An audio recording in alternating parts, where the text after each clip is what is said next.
Come on. Hello. Oh, it's a little early. We're good, right? 2 minutes early. All good. Hello, everyone. Thanks for joining us. Hey. Are we all on? Yeah, we're good. Perfect. Awesome. So, guys, what if I told you that you could increase your metabolism by doing things that are very time investment and no real financial requirement? I mean, in things that everybody can do. Yeah, that's what everybody wants. That's what we're going to talk about today, okay? Because we want you to understand that it's not some magic pill and it's not some expensive investment to help our metabolism. If our metabolism's working for us and everything's working, and our weight should be theory. Exactly, in theory. So we're going to cover everything from movement to supplements and a few other tips and tricks. But the goal of this today, it's not heavy and it's not super complicated. Yeah, or intimidating at all. Right. Super simple. And it's as well as you have access to go and watch all of our previous ones, because we've been doing this every Monday. Did you just get on? No, it's just doing something. Sorry if it's glitching, guys. I'm trying to change the resolution here. Hopefully Hang it's not on. glitching on your end.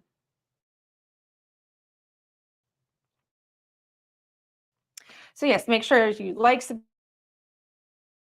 subscribe, about the topic we're discussing today or some health-related question that goes kind of along with what we're talking about. Looks like it's good over there.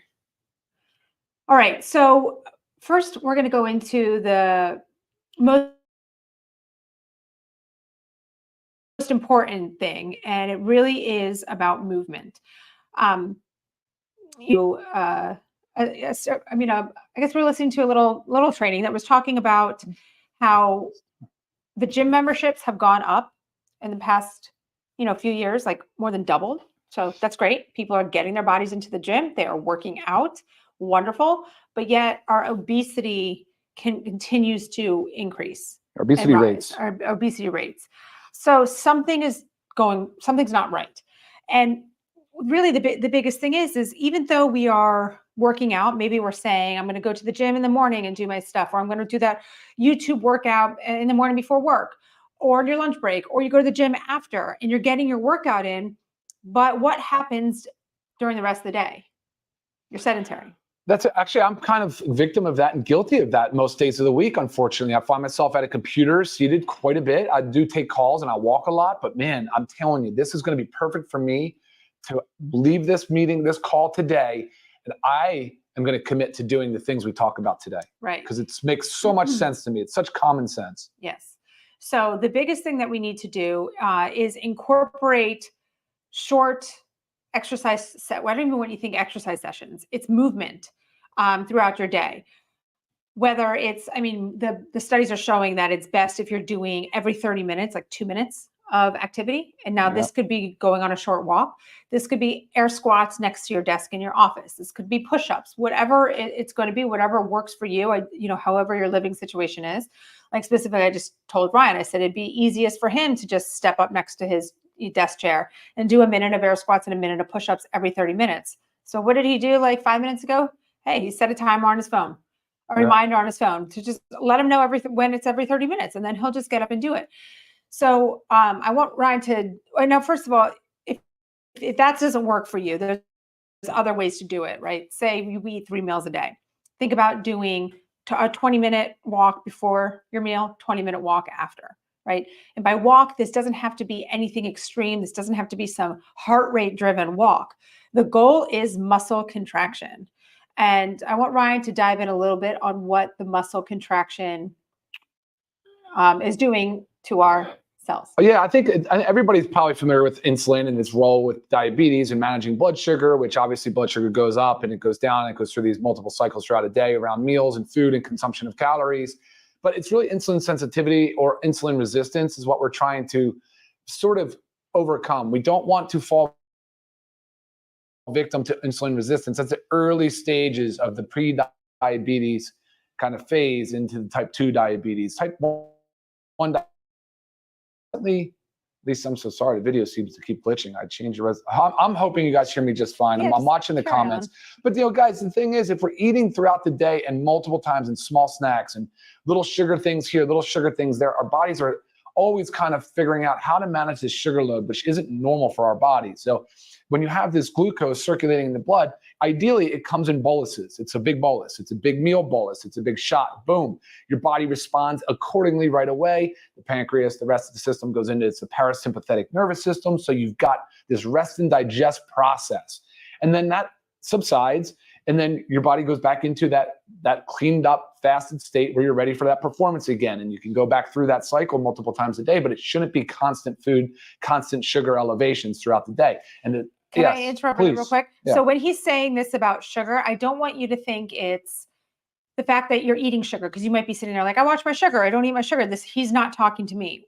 Anytime we eat food, we get a rise in our blood sugar. Right. Okay. It's circulating exactly. in our blood. All so food. yeah. So Any when he's calories. talking about that, I want you to just think about your blood sugar is always going up when we eat. Sometimes higher, like I call them peaks and valleys, or sometimes it's rolling hills, which we would prefer. Okay, sorry to interrupt. No, it's absolutely fine. But the problem that the more and more of those calories that we eat, and especially the poor quality, the nutrient poor stuff, the calorie rich stuff, so the processed foods that are in packages that cost $1.20 and they're like seriously 280 calories, 25 grams of carbs or whatever. It's crazy because over time, then we build weight, right? Then we're gaining weight. Then we're becoming a little bit more metabolically inflamed or metabolically dysfunctional. And then you're running into this situation where the pancreas is releasing more insulin and becomes insulin resistant. So the insulin isn't doing what it's supposed to do. This is the cornerstone of type 2 diabetes, but it's really the foundation of chronic disease. I would say it's like the root cause of all of these. The things that we're going to talk about today, the 2 minutes every 30 is serious. People that move a lot, the Sardinian, Italy, the Costa Ricans, part of California, they move, they go up and down hills or up and down steps. They move all the time, all day. Whereas I go and I crush a 45-minute, 60-minute workout. Maybe I walk a little bit, of course, with round meals, but I'm sedentary through the rest of the day. That's done. I'm not going to do that anymore. Because over time, if you employ these strategies, you can cut your all-cause mortality of the chronic diseases that all come secondary to obesity by up to 50%. So you're talking about like neurodegenerative diseases like Alzheimer's and Parkinson's, which are so incredibly scary. But here we go. That's what we're talking about. Cancers, hypertension, hyperlipidemias, and different dyslipidemias with cholesterol. These things, diabetes, of course, up to 50% reduction in all-cause mortality, just because you're moving your body consistently throughout the day, not in just one big like bolus. Right. And the studies are really saying that it completely defeats the purpose. If you get this nice big workout in and then you're sedentary the whole time, being sedentary all day just kind of squashes out that workout. And it's really unfortunate because, we think we're doing good because exercise is amazing for you. And this little walking stuff is in addition to that gym workout. Yeah. Oh yeah. Or not a gym, but like you can be doing this stuff at home. Again, it doesn't have to be a big financial requirement, whatever works for you. But you need to get in a couple strength training sessions a week, 1 to 2 high intensity interval workouts a week. Work on your zone 2 or your endurance training. You need to get those in.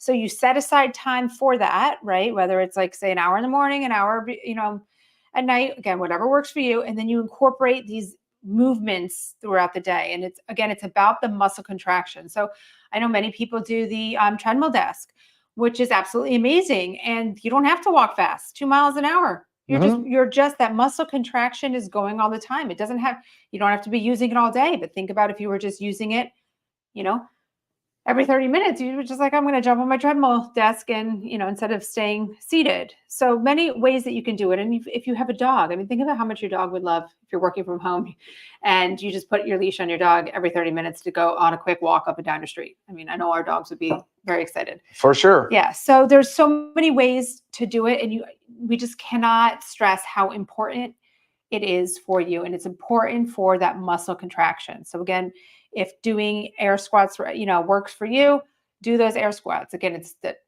most benefit is 2 minutes every 30 minutes. You could be doing this while you're in your kitchen cooking, doing the dishes. I mean, just getting that movement in. They even say have fun with it. Do like a little dance party after dinner, all about movement. So that's the biggest thing with increasing your metabolism. And like Ryan said, we see those with our blue zones. They are the healthiest people, live the longest. I mean, really, really crazy.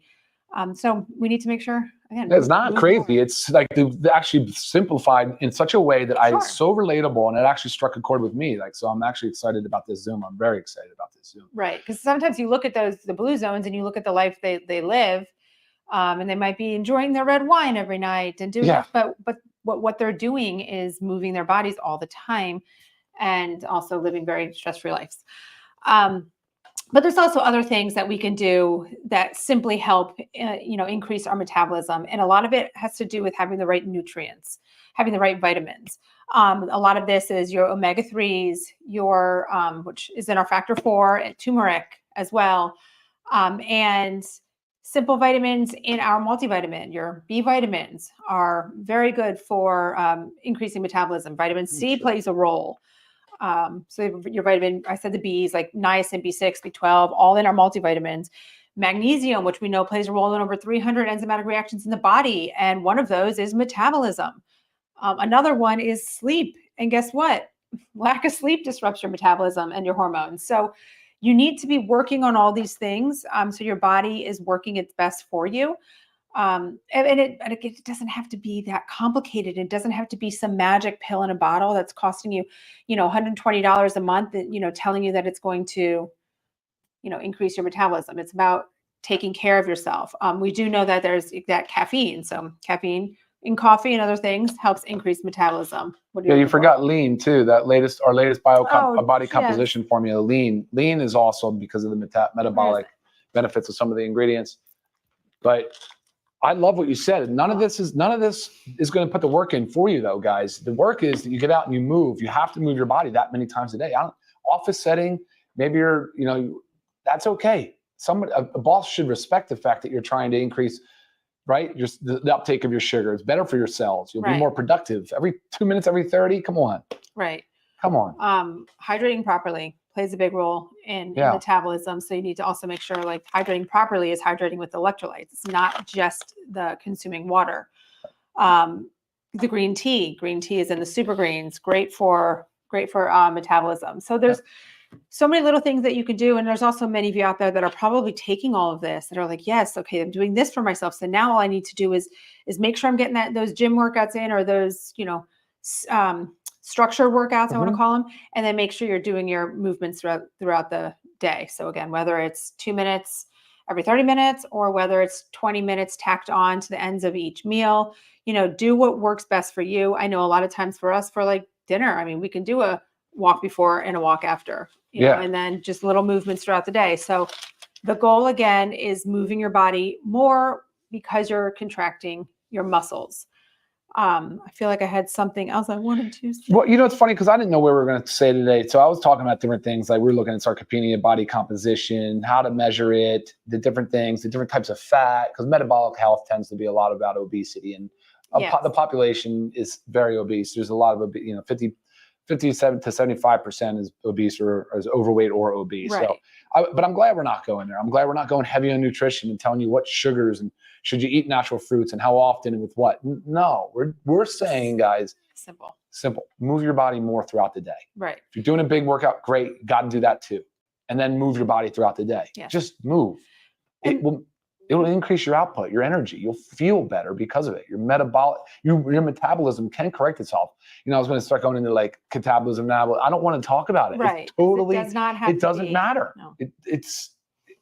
And there's little things that you can do. Like we know that eating spicy foods like increases your metabolism. Sure. Like you can add that into, I mean, sometimes I haven't done it in a while, I'll tell you the truth, but I used to put red pepper in my smoothie. It gives it a little kick. But I mean, you can do any little thing, add it in there. Avoid skipping meals, so often. We a lot of people still have this thought that eating less can help us lose weight. And maybe at first it does. And then all of a sudden, boom, your metabolism like completely plummets. That's right. That's So right. you need to make sure you're fueling your body right. Just Mhm. like to keep it super broad and simple with nutrition, you need to make sure you're fueling your body right. So your body is constantly getting the nice nutrition that it needs. It never goes into that, like thinking that starvation mode. Yeah. So say you decide that I mean, there is a lot of people that do the type of fast where you don't eat all day and then you eat the one meal a day. That was the OMAD, one meal a day. Yeah. I mean, your body can go into that like it's a starvation mode. It just kind of slows down, right? Mhm. That's what starvation mode is. Your body, your metabolism slows down, preserving everything that it gets because it has no idea when you're going to eat again. So naturally, it's just going to slow itself down. So just make sure you're eating regularly. You know, we don't need to eat all the time. We've Throughout the reiterated day, that, right. but like Yep. your 3 meals a day, they're well balanced. They're fueled with high quality nutrition. You're getting your supplements, your vitamins in. You're sleeping well, um, and moving your body. I That's mean, it.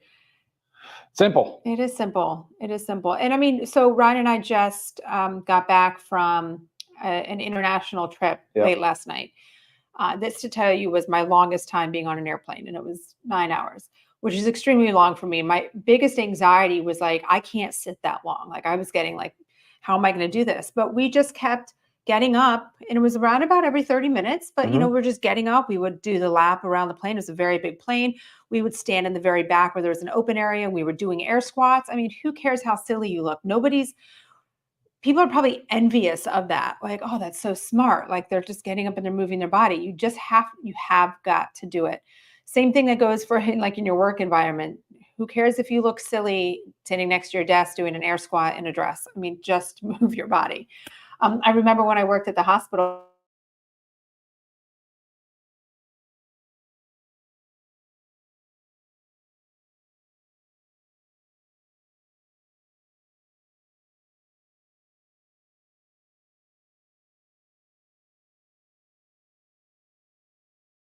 Yeah, I don't know what's going on with our thing, Guys, we're sorry about that. It looks like we're losing connection. So but we'll wrap it up you though. I can hear think us. you can hear us. It Are there just any questions that you can breeze through?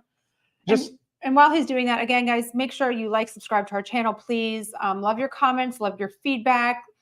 It really helps us when you are here's a part good of the one. channel. Fasting, intermittent, and OMAD does start autophagy. Yeah, it does. It cleans up the junk out of the 100%. cell. Mitophagy as well. It cleans out the mitochondria. So that is a good point. We believe in it. We did a Zoom topic on fasting. You should watch that as well Yes. because it has a place. It's just It doesn't have to be done all the time not either. every day. So yeah.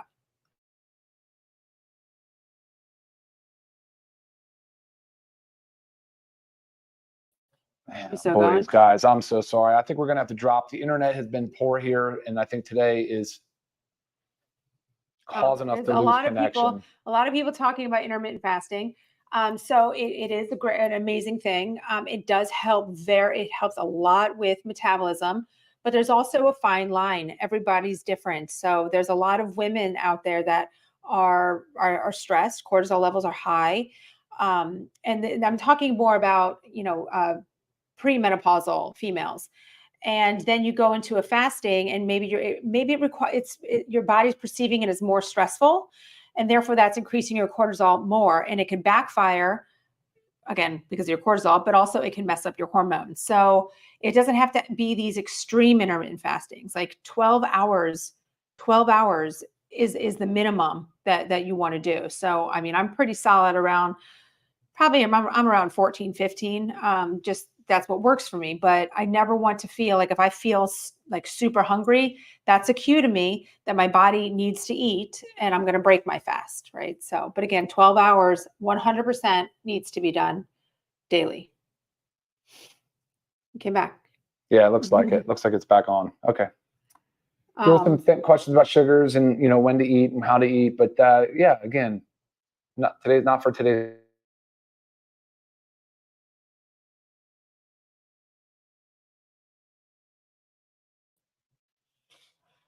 Good.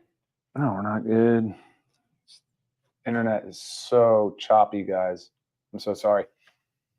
Our bodies need carbs. Our bodies need carbohydrates, but I want you to think carbohydrates coming from vegetables, from squash, fruits, even like your lower glycemic, your berries, So those are carbohydrates. So it's not necessarily like, I don't like to just say, watch your carbohydrates because we need them, but it's like, yes, don't go be eating your bowls of pasta and your breads and your grains. Like you have to balance it.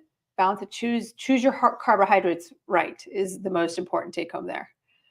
And timing, I think, matters, because there was a comment about when to eat sugar. It's like not the first thing you do when you wake up. How about that? Let's hydrate. I know it's been a few hours. We've been in a fasted state, but let's not go right for a sugar-rich coffee creamer.